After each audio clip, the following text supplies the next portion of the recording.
রাশিয়ার president Vladimir Putin এবং উত্তর কোরিয়ার সর্বোচ্চ নেতা কিম জং উনের মধ্যে বন্ধুত্বপূর্ণ সম্পর্কের কথা কারো অজানা নয়। চলতি বছর পিয়ংইয়ং সফর করেছেন পুতিন।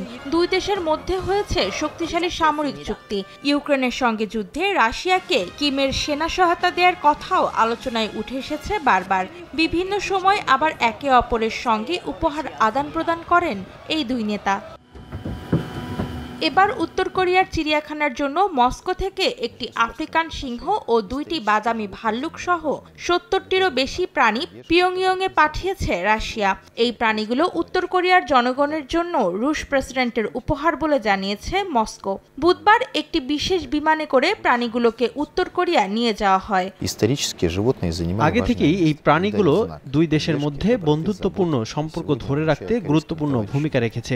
উত্তর কোরিয়ার প্রতি সমর্থন ও যত্ন প্রদর্শন স্বরূপ এগুলো উপহার দেওয়া হচ্ছে। চলতি বছরের এপ্রিলেও পিয়ংইয়ংয়ের চিড়িয়াখানার জন্য ঈগল, সারস ও তোতা পাখি পাঠায় মস্কো। এছাড়া জুন মাসে পুতিন উত্তর কোরিয়া সফরে গেলে তাকে একজোড়া পুংসান জাতের কুকুর উপহার দেন কিম। অন্তরা সেন, সময় সংবাদ।